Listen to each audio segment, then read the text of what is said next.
ಇಂದು police ಪೇದೆ ನೇಮಕಾತಿ ಪರೀಕ್ಷೆ ಇದೆ. ಒಟ್ಟು 3991 ಹುದ್ದೆಗಳಿಗೆ ನಡೆಯಲಿರುವಂತಹ ಪರೀಕ್ಷೆ ಇದು. ರಾಜ್ಯಾದ್ಯಂತ ಒಟ್ಟು 844 ಕೇಂದ್ರಗಳಲ್ಲಿ ಪರೀಕ್ಷೆ ನಡೆಯಲಿದೆ. ಪರೀಕ್ಷೆ ಬರೆಯಲಿರುವಂತಹ 4 ಲಕ್ಷಕ್ಕೂ ಹೆಚ್ಚು ಅಭ್ಯರ್ಥಿಗಳು.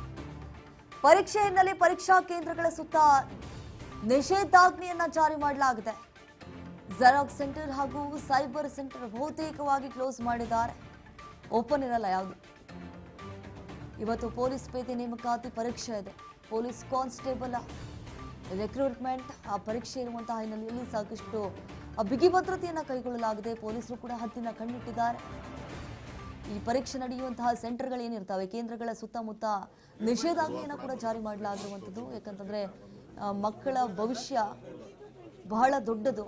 ಇಂಥ ಸಂದರ್ಭದಲ್ಲಿ ಈ ಪೇಪರ್ಗಳು ಲೀಕ್ ಆಗೋದು, ಈ ರೀತಿಯಾದಂತಹ ಲೋಪದೋಷಗಳು ಆಗಬಾರ್ದು ಅನ್ನುವಂತಹ ನಿಟ್ಟಿನಲ್ಲಿ ಸಾಕಷ್ಟು ಎಚ್ಚರಿಕೆಯನ್ನು ವಹಿಸಿದ್ದಾರೆ. ಒಟ್ಟು 3991 ಹುದ್ದೆಗಳಿಗೆ ನಡೆಯಲಿರುವಂತಹ ಪರೀಕ್ಷೆ ಇದು.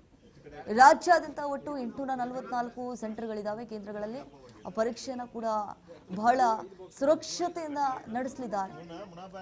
4 ಲಕ್ಷಕ್ಕೂ ಹೆಚ್ಚು ಅಭ್ಯರ್ಥಿಗಳು ಪರೀಕ್ಷೆಯನ್ನು ಈ ಬಾರಿ ಎದುರಿಸಲಿದ್ದಾರೆ. ಪರೀಕ್ಷೆ ಹಿನ್ನೆಲೆ ಪರೀಕ್ಷಾ ಕೇಂದ್ರಗಳ ಸುತ್ತಮುತ್ತ ಈಗಾಗಲೇ ನಿಷೇಧಾಜ್ಞೆಯನ್ನು ಕೂಡ ಜಾರಿಗೊಳಿಸಲಾಗಿದೆ. ಅಂದರೆ ಯಾರು ಪರೀಕ್ಷಾರ್ಥಿಗಳಿದ್ದಾರೆ ಅವರನ್ನು ಮಾತ್ರ ಅಲ್ಲಿ ಎಂಟ್ರಿ ಮಾಡಲಾಗುತ್ತೆ. ಬೇರೆಯವ್ರನ್ನ ಯಾರನ್ನೂ ಕೂಡ ಒಳಗಡೆ ಅಲೋ ಇರಲ್ಲ. ಹಾಗೆ ಅಕ್ಕಪಕ್ಕ ಗಮನಿಸಿದಾಗ ಈಗ ಸರ್ವೇ ಸಾಮಾನ್ಯವಾಗಿ ಕಾಲೇಜು ಸ್ಕೂಲು ಇದೆ ಅಂತಂದರೆ ಅಲ್ಲಿ ಅಕ್ಕಪಕ್ಕ ಈ ಸೈಬರ್ ಸೆಂಟರ್ಗಳು ಅಥವಾ ಜೆರಾಕ್ಸ್ ಸೆಂಟರ್ಗಳು ಇರೋದು ಕಾಮನ್. ಅಂತಹ ಸೆಂಟರ್ಗಳನ್ನು ಈಗಾಗಲೇ ಮುಚ್ಚಿಸುವಂತಹ ಕಾರ್ಯಕ್ಕೆ ಮುಂದಾಗಿದ್ದಾರೆ ಅಧಿಕಾರಿಗಳು. ಸಿವಿಲ್ ಪೊಲೀಸ್ ಪೇದೆ ಹುದ್ದೆಗೆ ಲಿಖಿತ ಪರೀಕ್ಷೆ ಹಿನ್ನೆಲೆ ಬಿಗಿ ಭದ್ರತೆಯಲ್ಲಿ ಪ್ರಶ್ನೆ ಪತ್ರಿಕೆಗಳನ್ನು ರವಾನೆ ಮಾಡ್ತಾ ಇದ್ದಾರೆ. ಬೆಳಗಾವಿ ಜಿಲ್ಲಾಧಿಕಾರಿ ನೇತೃತ್ವದಲ್ಲಿ ಪ್ರಶ್ನೆ ಪತ್ರಿಕೆ ರವಾನೆ ಮಾಡಿದ್ದಾರೆ. ಜಿಲ್ಲಾ ಖಜಾನೆ ಕಾರ್ಯಾಲಯದಲ್ಲಿದ್ದಂತಹ ಪ್ರಶ್ನೆ ಪತ್ರಿಕೆಗಳು. ಬೆಳಗಾವಿ ಜಿಲ್ಲೆಯಲ್ಲಿ ಒಟ್ಟು 61 ಪರೀಕ್ಷಾ ಕೇಂದ್ರಗಳಿದ್ದಾವೆ.